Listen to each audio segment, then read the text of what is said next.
Thank you for staying with Citizen Extra. With me, Lillian Muli, my guest in studio this morning, just giving their insights into Deputy President William Ruto's interview on the big question last night. Kazungu Kambi, to you now, I'd like to, talk about once again the fact that you were ousted over corruption allegations and that you're now seeking a gubernatorial position in Kilifi. Do you feel like this could compromise your chances of clinching that position? Not at all, my friend, because the allegation, and if you look at the charge sheet, was that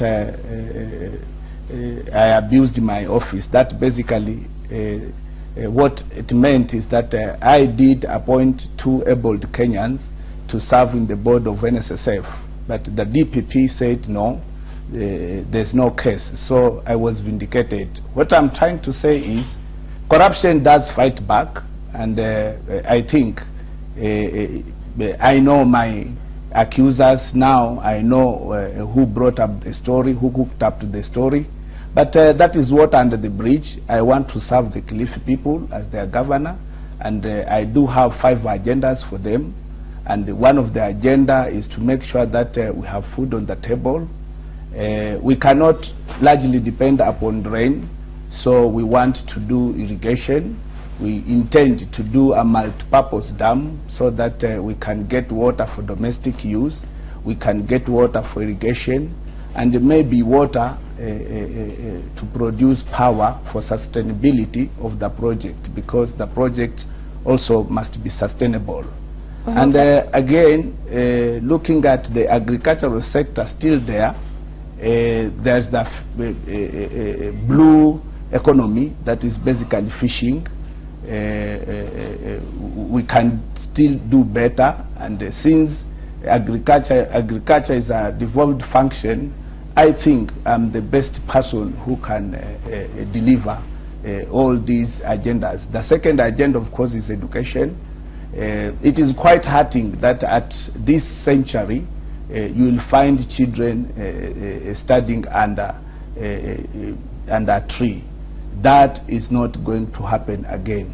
And we want to put up the educational infrastructure, including classrooms, right from ECD to primary schools, secondary schools. When I was a member of parliament, I had started putting up a university. We are going to revive that, because we don't want a student to fail, not to go to university because lack of school fees, lack of universities in the area, because we can do daytime or whatever. Right. And Patrick, to you, when CS is, and not just Kazungu, we also know the case of Anne Waiguru was over corruption allegations with the NYS scandal. Your thoughts on whether this now stands in the way of them clinching the positions that they are going for? No, what I want to say this, that I will repeat this for a 10th time, that I want to say 2 things about corruption in this country. One, that corruption in this country has been condoned by citizens. Because right now I don't want to play the judge. These people face the court, they face the normal processes in this country, so I don't want to play a judge. But all I want to say, I want to tell the citizens of this country, we have an opportunity on August 8th. We know who our candidate. Lillian, if you walk to any county or constituency today and tell them, rank your candidate starting with the most corrupt, they don't do that. But what happens during elections? Corrupt leaders come to our people, they give goodies. Like now, for example, in counties, we have governors, we have people who are so corrupt that even the other sectors collapsed in their counties. But what they are doing now, in every fundraising to take patients for hospitals outside the county because their hospitals have been closed, these people give the most money. When there is a value, because Kenyans are dying, Lillian, Kenyans are really dying. It's a silent problem. Our health sector has collapsed. Because Kenyans are dying, these rich politicians who have stolen money, they are the greatest contributor in these values. They have even bought vehicles to transport bodies after cruising hospitals. So what I want to say in a nutshell, Lillian, institutions won't help Kenyans sort out the issue of corruption. And we'll be looking at the EACC's report right now, and I believe they're going to be releasing their scorecard, after which I'll come back to you, Benji Ndolo, for an assessment, or rather for your scorecard of the EACC. Let's listen in. By this thing, as religious leaders, we are being taught to teach good ethics and high moral standards. Corruption is completely on the opposite side of what we teach. Since this is not my day to talk too much, I just want quickly just to concentrate on ourselves as religious leaders. We have been chosen by our Creator to lead our people. Having chosen us, we are also exemplary for the people who are behind us or who follow us. We need to ask ourselves, are we upholding the standards that's expected of us? Are we upholding the moral values that we teach? Are we upholding the ethical standards that we want others to follow? I think the order is on us.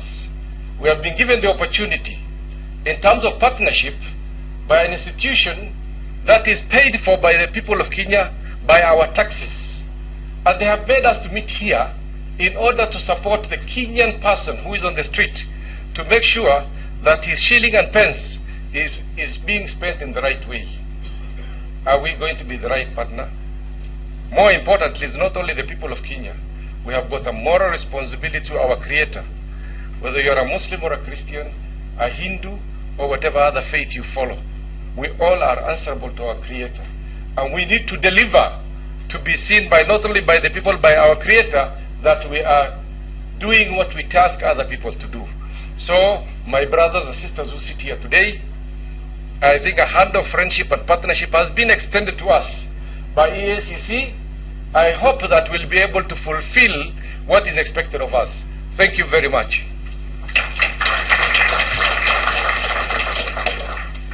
Thank you, Sheikh. For those remarks, I invite Bishop Dr. Mark Kariuki on behalf of the EAK, Evangelical Alliance of Kenya, to say something. Thank you so very much. All protocols observed. I do believe that nobody here applied to be born a Kenyan. It was by God's design that God ordained you would be born a Kenyan. For those of you who are Kenyans, for those of you who are non-Kenyans, God ordained you would be born in your own nation. And in the scriptures, he tells Jeremiah, before you were born, before you were conceived in your mother's womb, I knew you. I called you. I ordained you. Therefore, for us, every one of us has a purpose of being here in this place. And God ordained that we would be in Kenya when corruption is at its highest. And we would be a people that are opposed to corruption. And yet, it is at its highest. That means God put in us the ability to fight corruption and bring it to an end. If we are willing and obedient, we shall succeed. Once we have been divided by politics and politicians, we have this one thing that brings us together, that makes us one army, one force, the fight against corruption. That as we come together, we are not bothered what party you affiliate yourself to or what convictions you have. But we have this conviction. We have an enemy to fight. This enemy is called corruption. So we don't just fight it from our pulpits. We fight it from every angle. I'm remembering when I was growing up in primary school, we used to sing the national anthem. And after the national anthem, we would say, I pledge my loyalty to the president and the nation of Kenya, and the way it went. And everybody had to say the royalty pledge. And I am feeling we need to come up with a loyalty pledge against corruption, that we teach our kids in nursery school, in class 1, so that as we grow up, we start growing a generation that is against corruption. If we just deal with the fruits of the tree, we will not succeed. But we've got to go to the roots and start right at the bottom. Let us teach this in our schools. Let us teach this to the small kids. It is very easy for a small kid to be riding in the same car with their dad, and if the dad gives the police officer some money, the kid will tell dad, "Daddy, teacher said that is bad, that is wrong, that is corruption."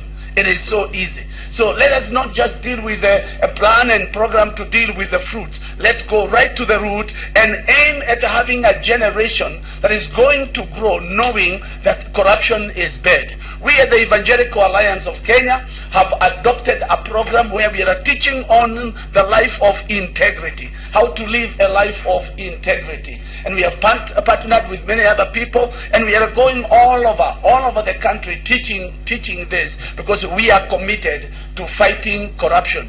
In this battle, we are together, and I have this conviction: we shall win. We shall not be cast down, but we shall rise up and win. Thank you so much. God bless. Thank you very much, Bishop Mark. I now wish to call the chairman of the Hindu Council of Kenya, Mr. Nitin Malde, to say a few words, and then we'll have the vice chairman of OAIC.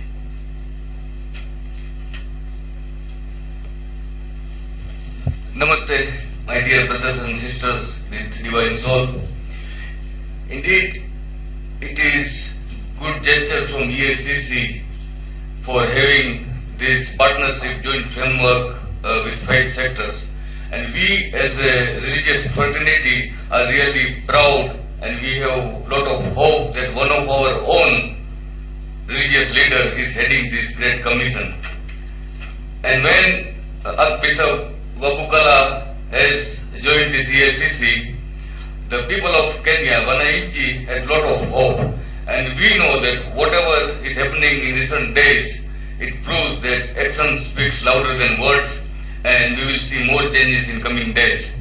When we see in the Olympic and other international events, when our athletics get medals and we feel proud. Similarly, when we see the downgraded ratings in terms of this merit of corruption and all those things, we feel shame. So we need to change the scenario, and for that only religious leader or commission or government cannot, but all of us have to come together, join hands, and we have to work together. And we believe in God. We have to be patriotic. We need prosper and progressive Kenya. That is why we have to work together.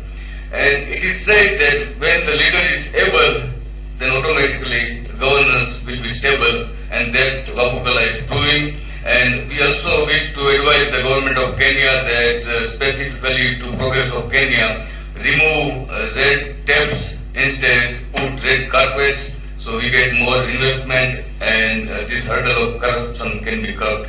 So once again, our full support is with you, as my previous speakers have spoken. We are always partners in progress, and our full support, congratulations and compliments for this initiative. Thank you.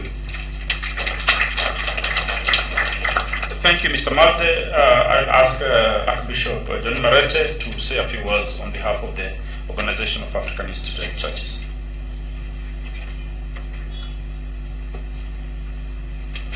Good morning.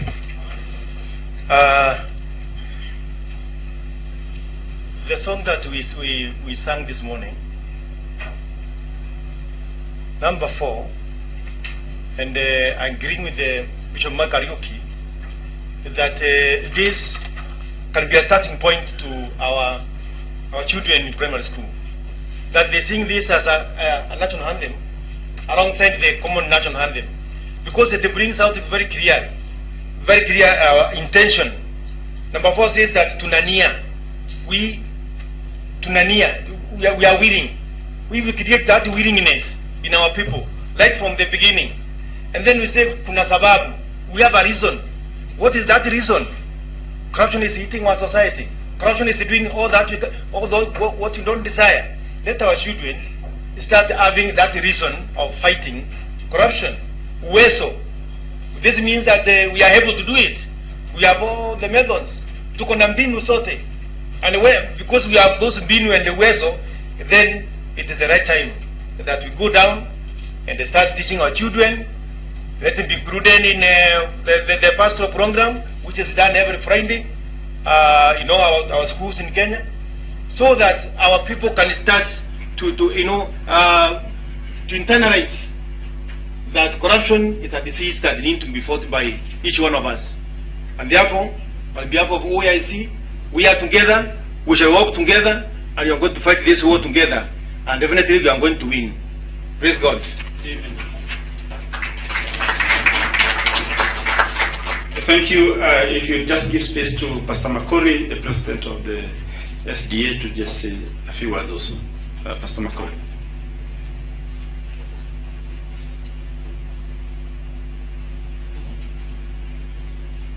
Good morning, everyone. The Seventh-day Adventist Church view corruption as sin. There is no other name. It is sin. It's not a crime. It is sin.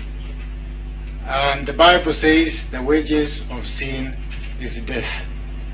And because of that, we do not take it easily, and we want to we include it in our sermons to the children, to the youth, to adults, to fight it, because at the end of it, if it's not addressed, it will lead ultimately to eternal death.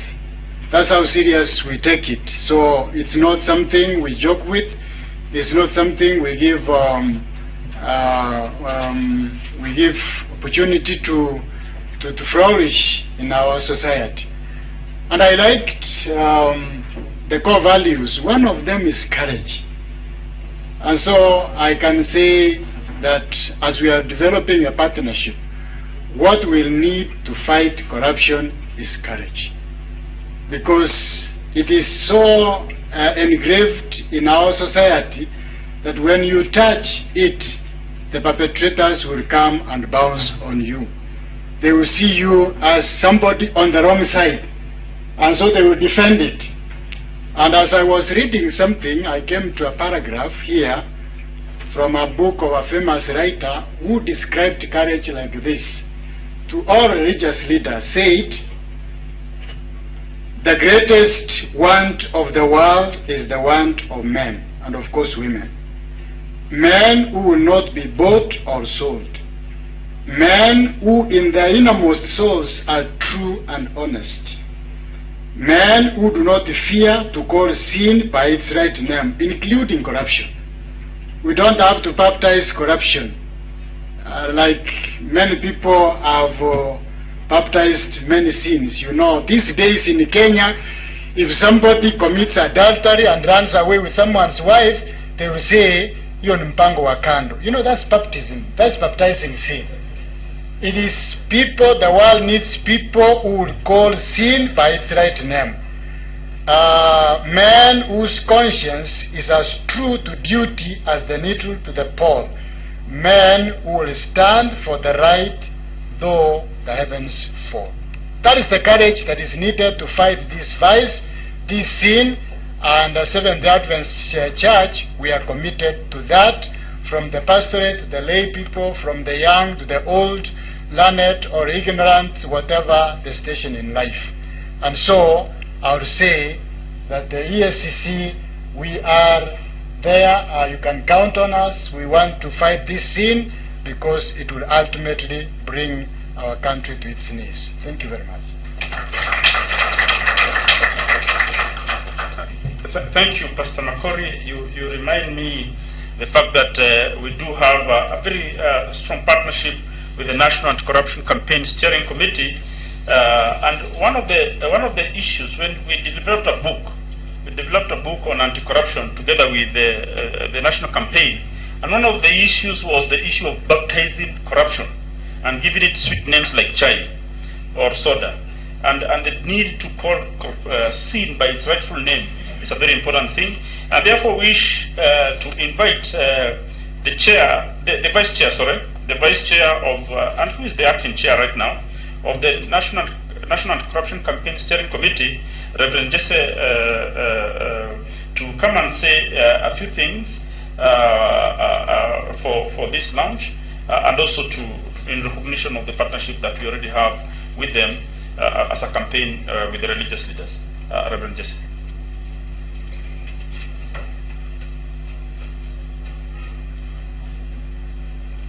Good morning. Indeed, I was ambushed.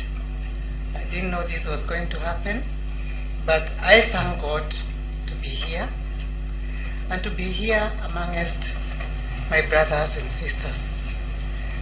We in National Association or National Anti-Corruption Campaign Steering Committee, we are very much engaged in trying to see how we can curb the corruption. And the more we are trying, the way we are trying, we find it is finding some roots, and you see things emerging like mushrooms. But I believe what we are going to do here today, joining EACC with international religious, the same way which we have joined up with them, we know we are getting somewhere. But for me, what I would say, yes, it has been given many names, but there is something we all need to know. Corruption is a spirit. And a spirit, you don't see it. You just see the manifestations of what it brings out. How does this happen? We religious people, we know even when we are preaching, we know that every human being here, when God created us, said He is creating us in His own image. What does that mean? It means we have the body, the soul, and the spirit. What happens is that the spirit, in other words, you hear people calling them demons. And this spirit is invisible. You have a spirit in yourself, and your spirit connects with the other spirit. I'm not preaching, but I want us to understand that even those who are being born, because here now, we don't have to say, yes, okay, we have got to go to schools. How about those children who are coming? Even those who are in the stomachs, before they are born, they have got that spirit. And we know there is what is called DNA. We know what there is like generational. So you find that these things, they just go spreading over everybody. So we say, let's start the values from right homes. Before that child comes out into this world to come and meet with it, because it will be waiting, that spirit waiting, let us know how we can be able to curb, and we shall get somewhere. And then maybe we see how we are going to do. So with the religious people, the religious leaders, I know in your various churches, during teaching, we know how we go about these things. But let us agree that we are fighting this animal, which is very, very enrooted, very deeply enrooted. But we are going to face it, and we are going to work in it. I have every belief that we are going to fight it, we are going to conquer, and that is going to happen once we put our spirit into it. Thank you. Thank you, Reverend.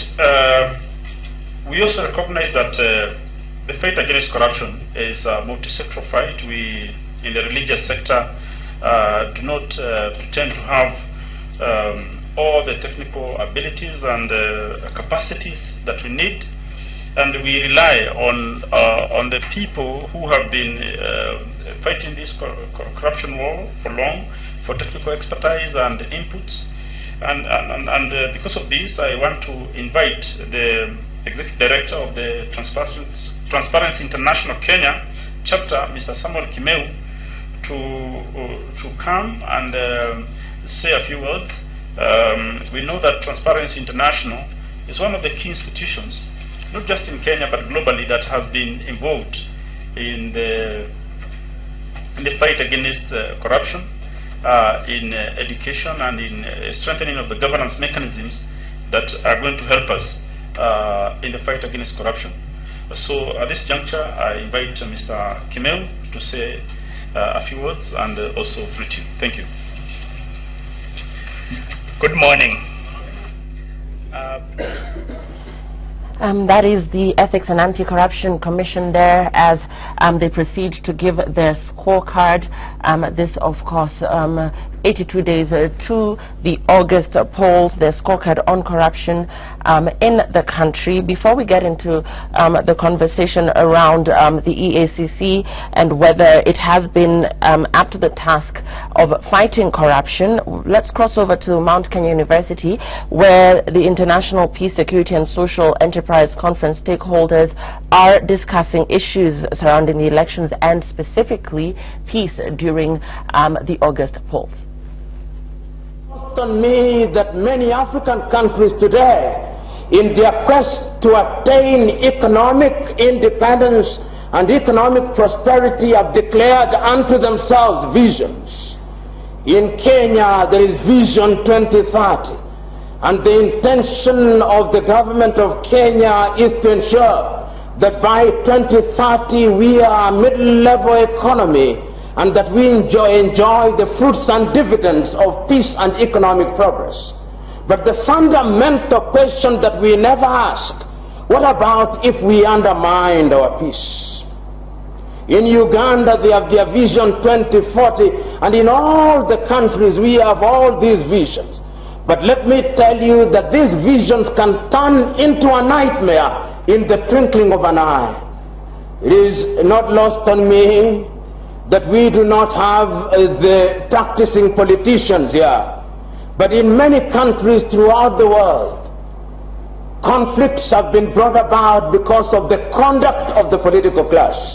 My good friend Francis Ole Kaparo and the Cabinet Secretary General Kaiseri were practicing politicians until a short while ago. And they can testify that in this country the venom that is spilled by the politicians is what threatens this nation. Chairman Kaparo heads an organization called the National Cohesion and Integration.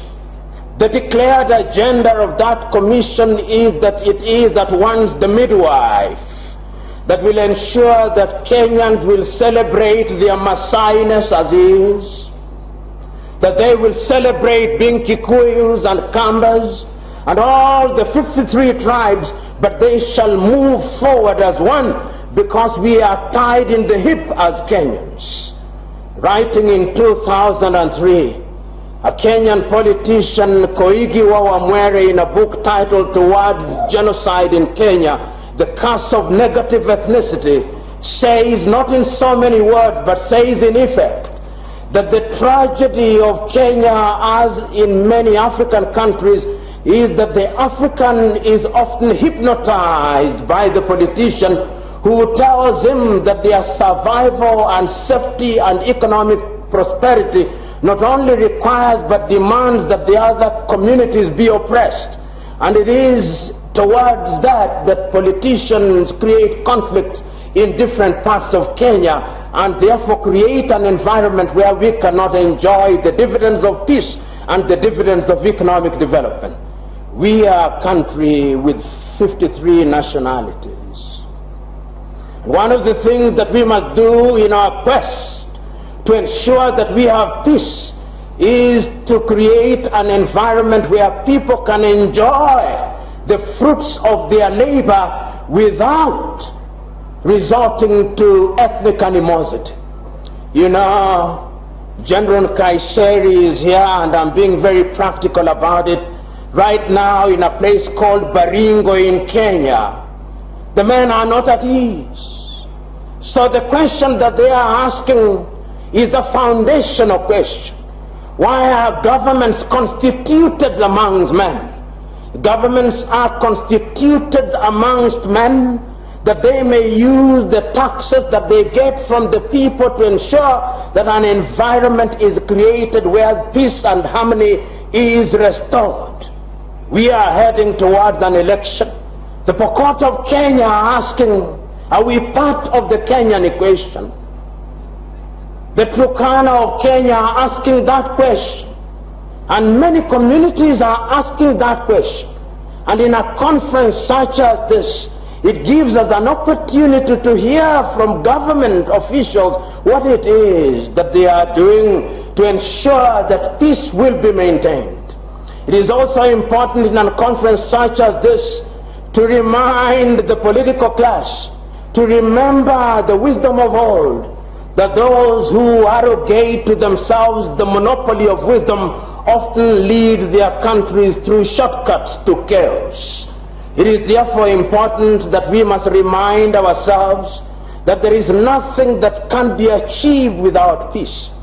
It is the great Indian Mohandas Gandhi who said, there is no way to peace. Peace is the way.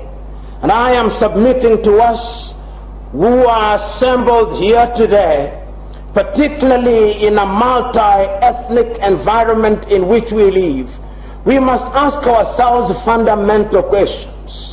What are we doing at an individual level to ensure that an environment is created in which we have a competition of ideas? And I say this because in the next few weeks, the campaign period will begin. And in the Kenyan environment, the political class will be going out to the people and making promises to the people of Kenya, promises including, among other things, that they shall make ice out of water. Let them make the promises. That is PLO Lumumba speaking at the International Peace, Security and Social Enterprise Conference. Stakeholders there are discussing issues around the elections and, calling for a peaceful election this August. We're taking a very short break now. When we return, we talk about whether the EACC has been up to the task of fighting corruption and indeed whether our guests in studio are satisfied with how they handle corruption cases. We'll be right back. Stay tuned.